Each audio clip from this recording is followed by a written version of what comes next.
Before we begin, let me ask you something. If this video could add 5 more healthy years to your life, would you invest 30 seconds to subscribe? Most people won't.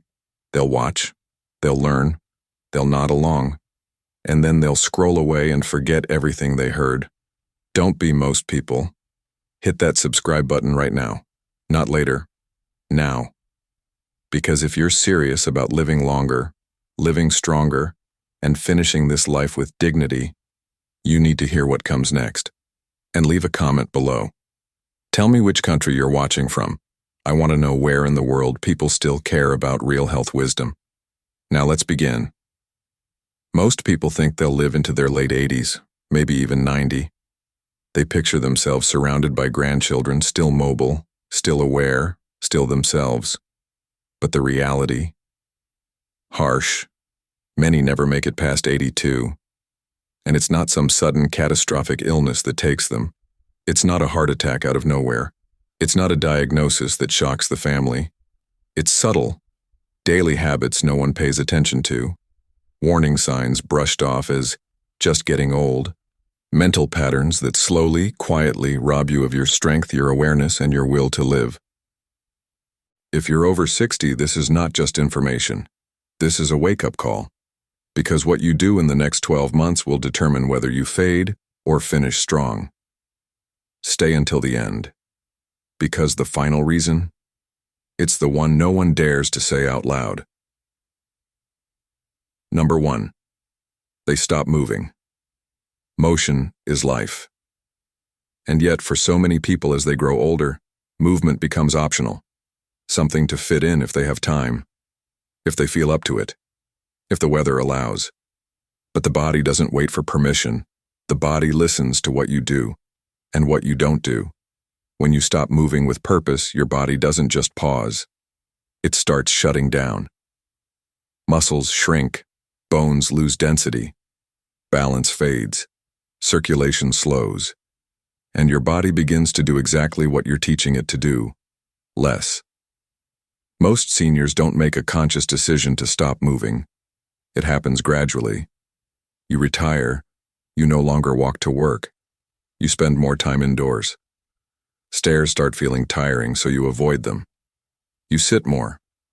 Not just during meals, but during the day, during TV time, during rest. And soon, movement becomes something you react to, not something you initiate. You walk because you have to, not because you want to. You stretch because something hurts, not to stay limber. You go outside only when necessary, and before you realize it, your world has shrunk. And your body? It's shrunk with it. But here's what most people don't understand. The problem isn't just physical. Yes, when you stop moving, your muscles atrophy. Your joints stiffen.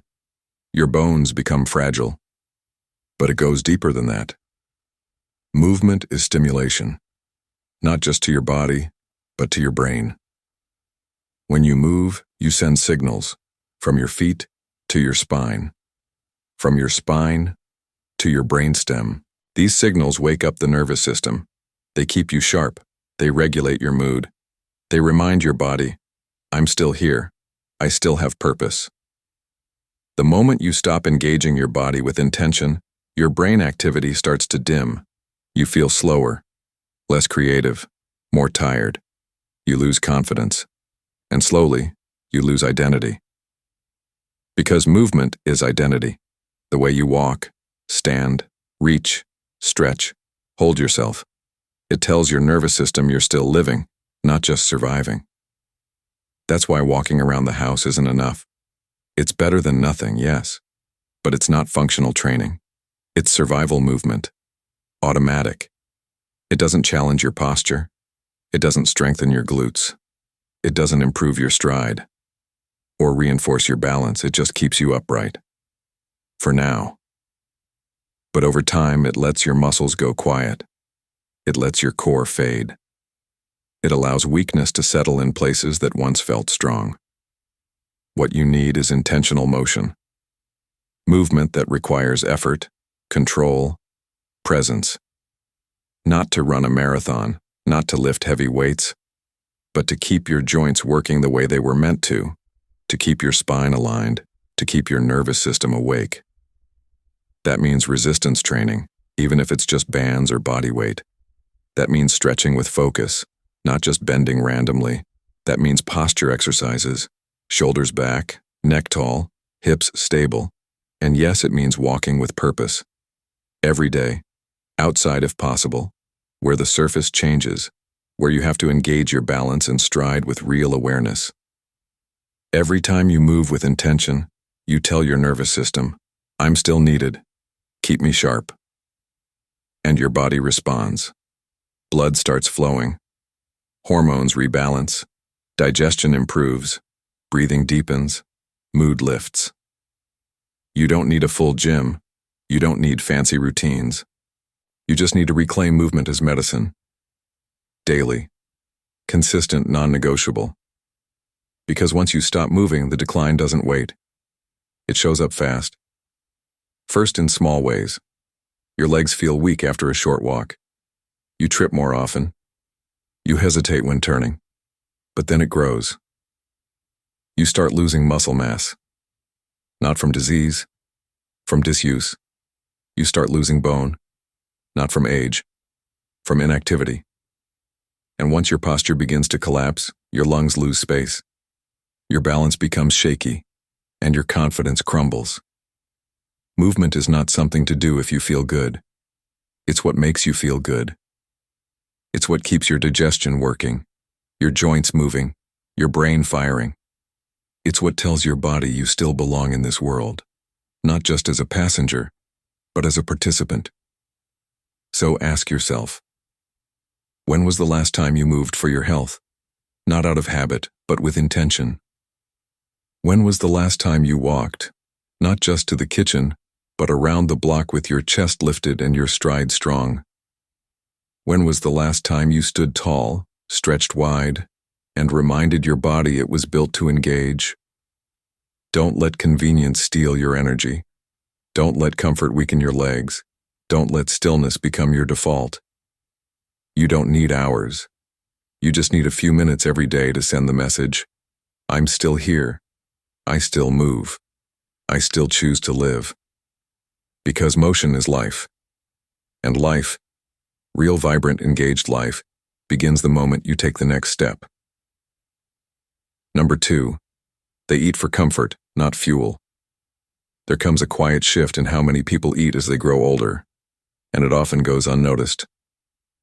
It starts small, skipping meals because you're not as hungry, choosing softer foods because they're easier to chew, eating something quick because it's just you at the table. But over time, eating becomes less about fueling your body and more about comforting it.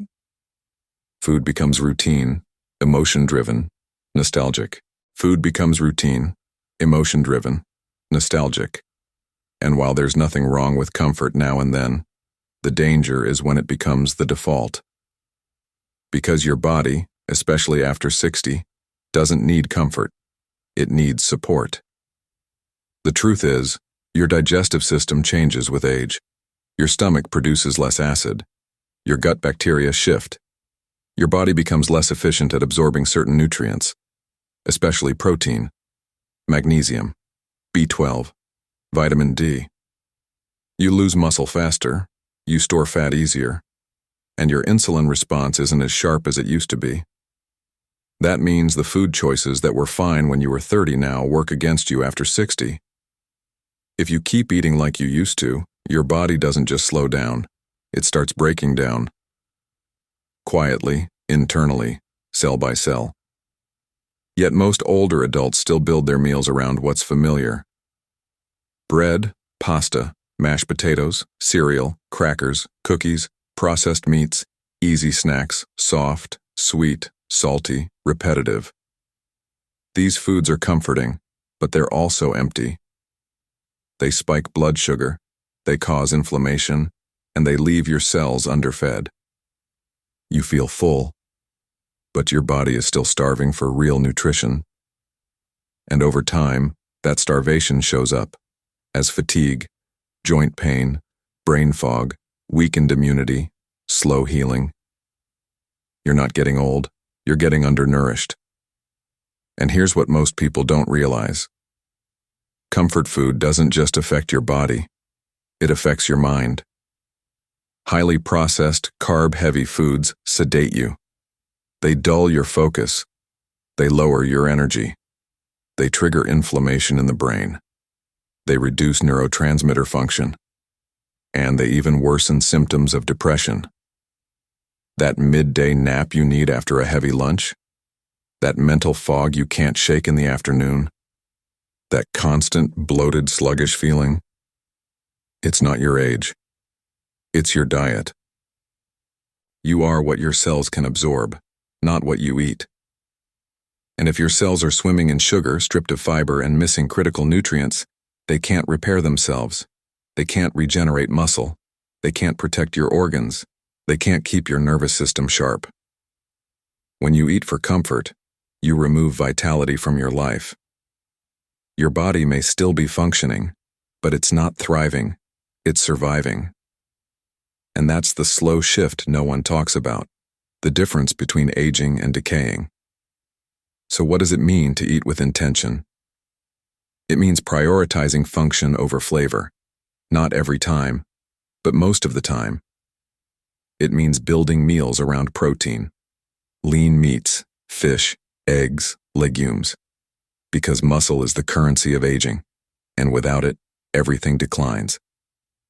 It means choosing fiber-rich foods, vegetables, fruits with skin, whole grains, seeds, because your digestion needs stimulation to stay active. It means cutting back on sugar, not just for weight, but because sugar feeds inflammation and drains your energy. And it means hydrating with water, not soda, not juice, not coffee all day, because your cells need clean fluid to function well. Eating well isn't about restriction, it's about respect. Respecting what your body needs at this stage of life. Respecting your future self enough to give it strength now. You don't need to follow a strict diet. You don't need to become a health expert. You just need to be honest. Are you feeding your body? Or are you numbing it? Are you eating to stay sharp, mobile, and energized? Or to pass time, soothe stress, or avoid cooking? One change makes a difference. Swapping breakfast cereal for eggs and fruit, replacing soda with water and lemon, adding a handful of greens to your plate, skipping dessert 2 nights a week.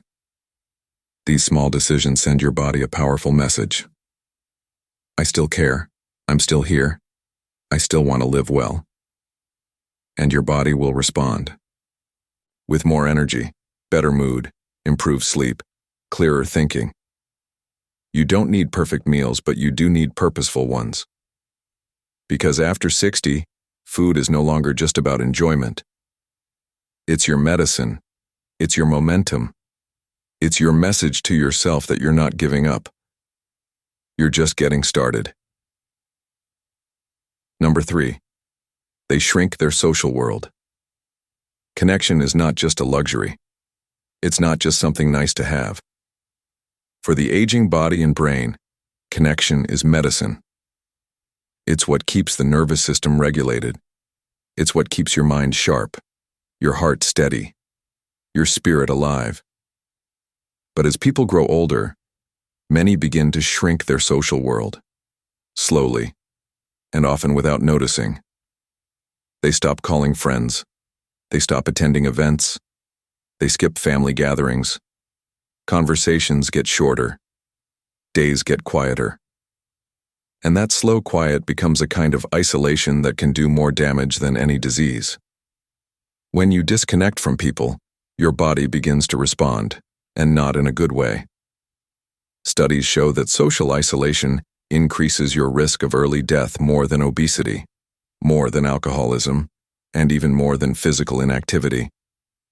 It raises cortisol, the stress hormone. It suppresses immune function. It increases inflammation. It contributes to memory decline, anxiety, depression, and even cardiovascular problems. You may still be breathing, but your cells start acting like you've already checked out. And yet, It happens to so many people. Sometimes it's the result of retirement. You stop seeing coworkers, your routine shifts, your schedule becomes flexible, but your world becomes smaller. Other times it's health-related. You lose mobility, and suddenly leaving the house feels like a hassle. Or friends pass away, families move, the phone rings less often, and you find yourself spending entire days in silence. Not because you want to, but because you've accepted it as normal. But loneliness is not normal. It's not just an emotional state. It's a physical condition that takes a real toll on your health. What many don't realize is that social interaction is neurological exercise. Every time you talk to someone, really talk, your brain is firing on multiple levels. You process language, remember details, read body language, respond to emotion, navigate the rhythm of conversation. It keeps your brain alive. Laughter boosts dopamine. Listening activates empathy. Physical touch reduces blood pressure and stabilizes the heart. These aren't small things. They are the hidden regulators of your internal world. And when they disappear, your body begins to withdraw from life itself. That's why it's not enough to just be around people. You need meaningful interaction. Real connection, the kind that reminds you that you still belong here, that your story matters, that someone sees you, and that you see them. It can be a phone call, a coffee meetup, a walk with a neighbor, volunteering once a week, joining a group, even if it's small. These aren't luxuries, they're non-negotiables. Because when you are seen, heard, and needed, your entire biology shifts. You stand taller. You think clearer. You feel younger. Your cells remember how to live. On the flip side, when people stop reaching out, and more importantly, stop letting others in, the decline is faster than anyone expects. It starts as simple forgetfulness. Then sleep worsens. Motivation fades. You stop caring how you look, how you move, what you eat. You begin to fade from the inside out long before your body fails. It's not the heart that goes first. It's the connection to life. And yes, the world feels different now.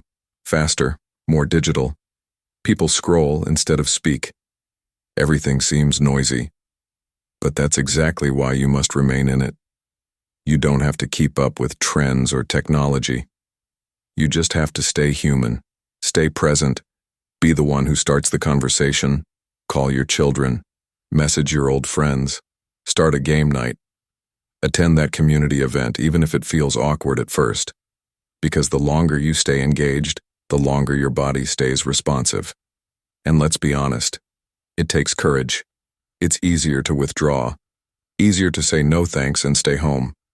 But if you want to protect your health, your memory, your emotional strength, you need people, not hundreds. Just a few who bring life into your world, who challenges you, listen to you, remind you that you still matter. You don't outgrow connection. You grow into a deeper need for it. So ask yourself honestly, when was the last time you reached out without waiting to be contacted first? When was the last time you had a real face-to-face conversation that left you smiling or thinking or remembering? When was the last time you were hugged, really hugged, and felt your nervous system settle? These things are not extra. They are fuel. They are part of your longevity strategy, whether you realize it or not. Because here's the truth. The moment you stop being part of the world, your body starts preparing to leave it. But the moment you choose to engage again, to be present, connected, and alive, everything begins to shift back toward life. You don't need 1,000 friends. You need connection. Deep, consistent, meaningful connection. Don't shrink your world. Expand it, even by one conversation. Number 4. They sleep poorly and accept it as normal. One of the most dangerous myths about aging is that poor sleep is somehow normal. That after 60 or 70, you're just supposed to accept broken rest. Long nights of tossing and turning. Early morning wake-ups you never asked for. But that's not just wrong. It's harmful. Poor sleep is not a harmless side effect of aging. It's a red flag, a signal that your body's internal systems, your brain, your hormones, your immune system, are struggling. And if you ignore that signal, the damage doesn't stop. It compounds, quietly, night after night. Most people don't connect sleep to long-term health. They think of it as rest, optional, negotiable, based on comfort. But sleep is not just rest. It's recovery. It's the time when your brain detoxifies, when your immune system repairs, when your hormones reset, when your memories consolidate, and when your body decides whether to heal or deteriorate. If you're waking up every 2 hours relying on pills to get to sleep or feeling groggy and heavy each morning, you're not just tired, you're aging faster. Sleep loss shrinks the brain. This is not theory. It's been shown repeatedly in brain scans. A tired brain doesn't just feel slow, it actually becomes smaller over time. And the areas most affected? The ones responsible for memory, attention, emotional regulation, decision-making. You start forgetting names. You lose patience faster. You become reactive, anxious, or withdrawn. Not because of personality, but because of poor brain hygiene. And it doesn't stop at the brain. Poor sleep wrecks the immune system. Just one night of disrupted sleep lowers your body's ability to fight off infection. Chronic sleep issues raise inflammation, the same kind of systemic inflammation linked to heart disease. Alzheimer's, arthritis, diabetes, depression. Your joints ache more. Your gut becomes more sensitive. Your body heals slower. And the worst part? It all feels subtle, manageable, just a little tired. But inside the damage builds. Yet despite all this, many older adults continue to accept poor sleep as their new reality. They shrug off the symptoms. That's just how it is now. They take a pill, scroll on their phone, or leave the TV on until they drift off, and they think that rest is enough. But that kind of sleep, broken, shallow, drug-induced, doesn't restore your body. It sedates it. It puts you in a kind of limbo where your nervous system never fully resets. And over time, that wears you down in ways you can't always see. The solution isn't just more sleep. It's better sleep. And better sleep doesn't happen by accident. It requires discipline. It requires you to protect your rhythm, your circadian clock, like you would protect your health. Because it is your health. That means less light at night. Your body takes cues from brightness. When you keep lights on late, you tell your brain it's still daytime. That delays melatonin release and shortens your deep sleep. The fix? Dim the lights after sunset. Avoid screens 2 hours before bed. Let your body feel the shift from day to night. Temperature matters too. Your core body temperature needs to drop by 1 to 2 degrees to fall into deep sleep. A warm room blocks that process. Sleeping in a cooler environment, ideally around 65 degrees Fahrenheit, 18 degrees Celsius, can increase the amount of time you spend in the most restorative sleep stages. And if you're waking up sweating or restless, temperature might be the hidden enemy. Supplements like magnesium can help, not sleeping pills, which often just sedate without restoring. But natural calming aids like magnesium glycinate or theanine help relax the body without knocking it out.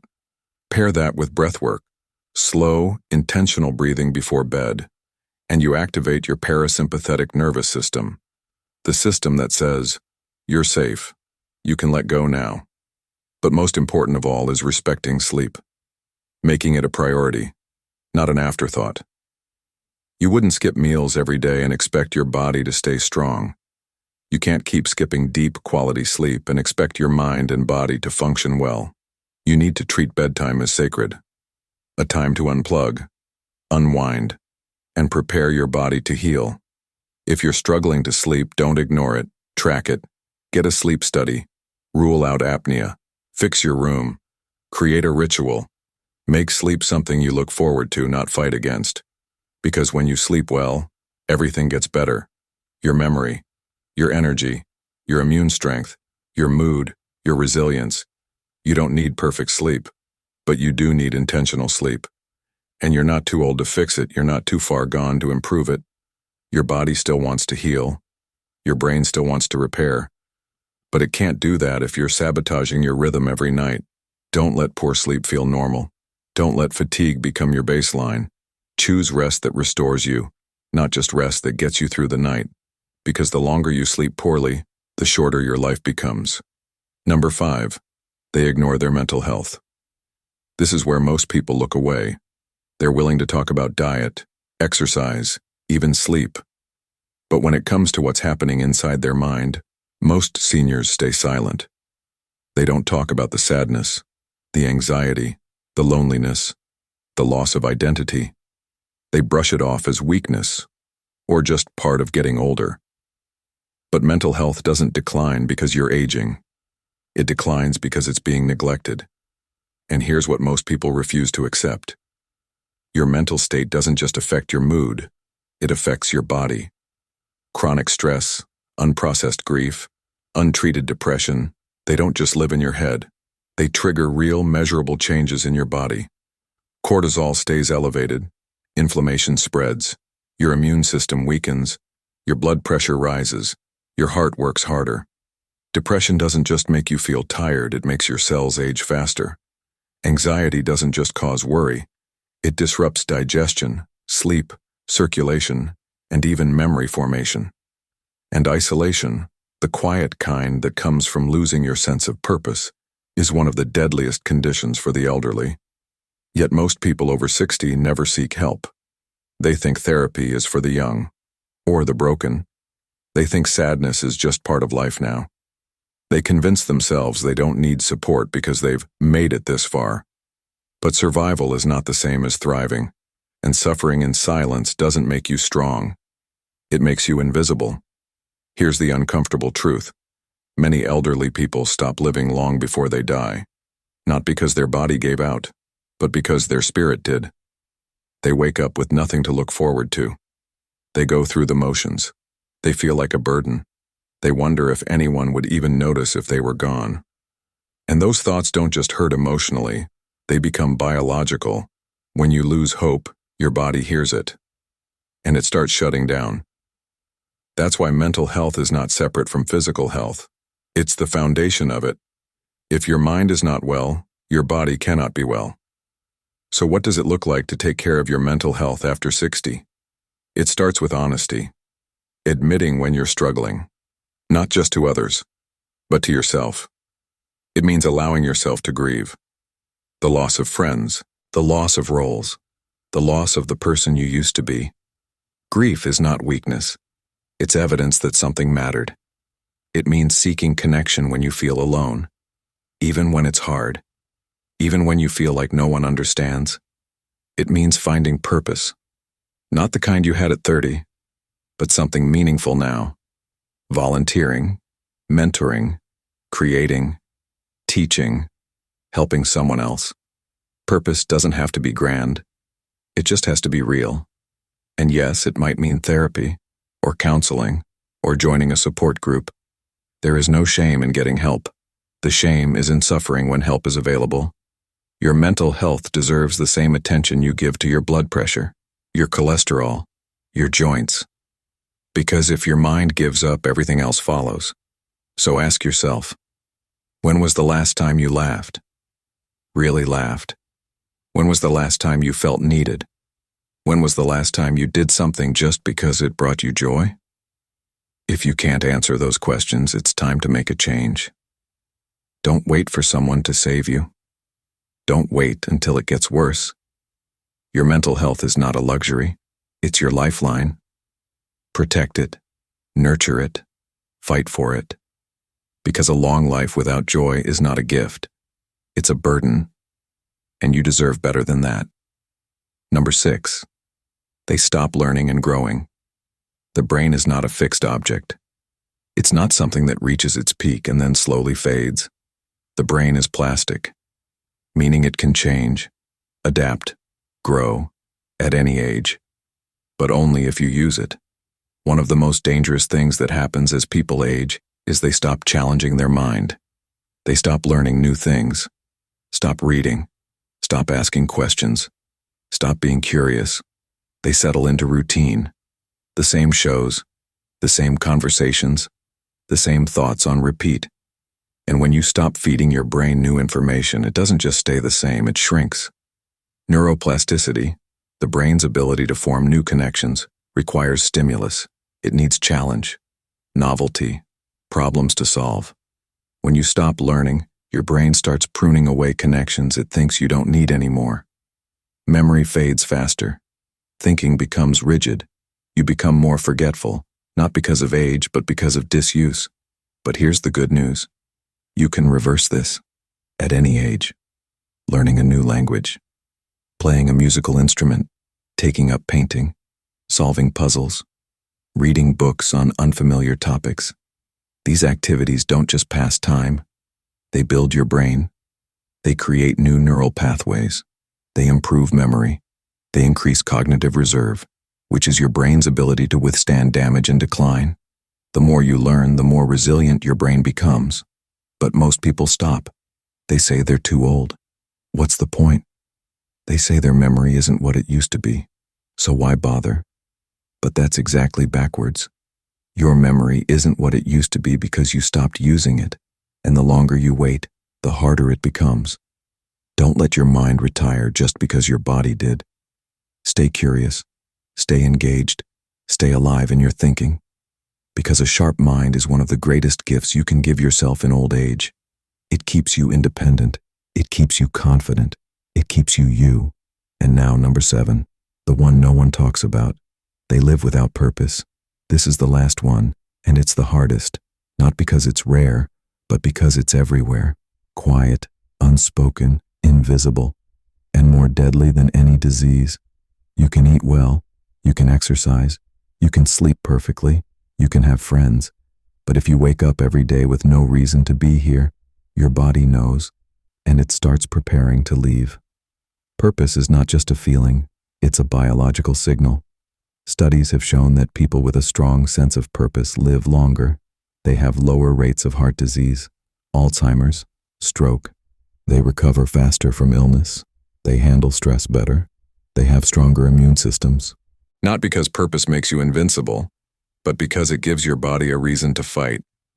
When you have something to wake up for, your brain releases chemicals that promote health: dopamine, serotonin, oxytocin.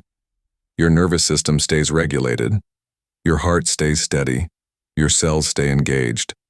But when purpose disappears, everything shifts. You stop caring about your health. You stop moving. You stop eating well. You stop connecting. Not because you're lazy, but because deep down you've stopped believing it matters. And that belief or lack of it becomes your reality. For many elderly people, purpose disappears gradually.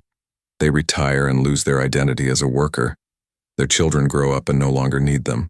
Friends pass away. Hobbies fade.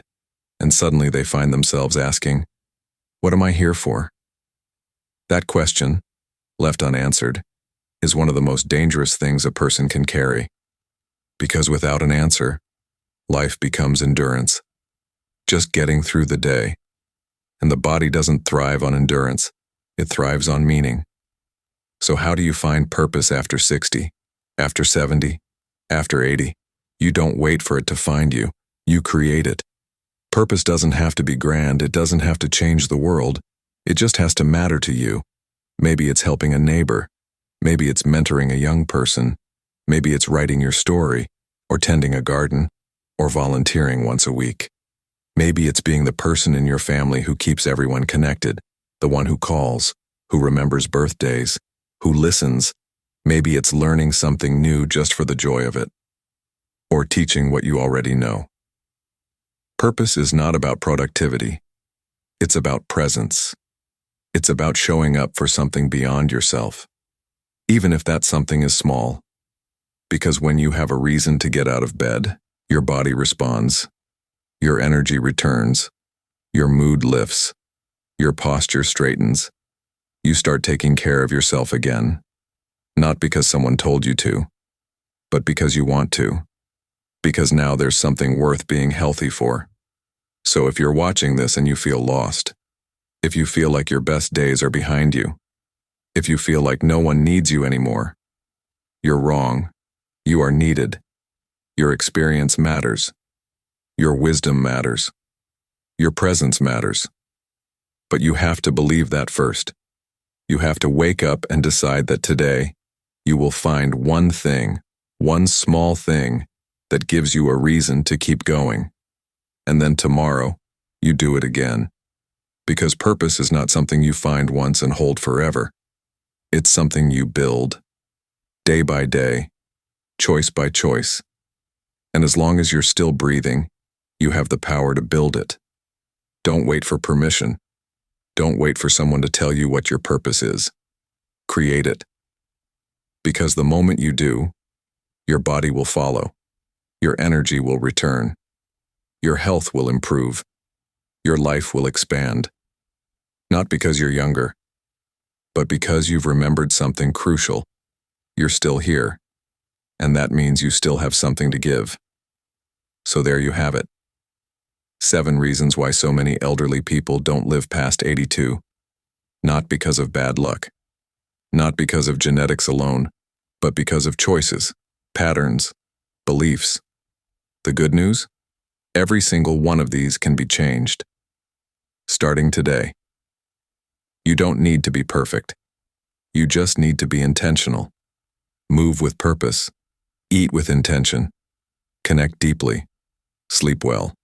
Protect your mind. Keep learning. And most importantly, find your reason to keep going. Because life after 60, 70, 80, it's not the end. It's a second chance. A chance to live differently, more consciously, more fully. And if you do that, you won't just live longer, you'll live better. Now tell me in the comments, which of these 7 hit you the hardest?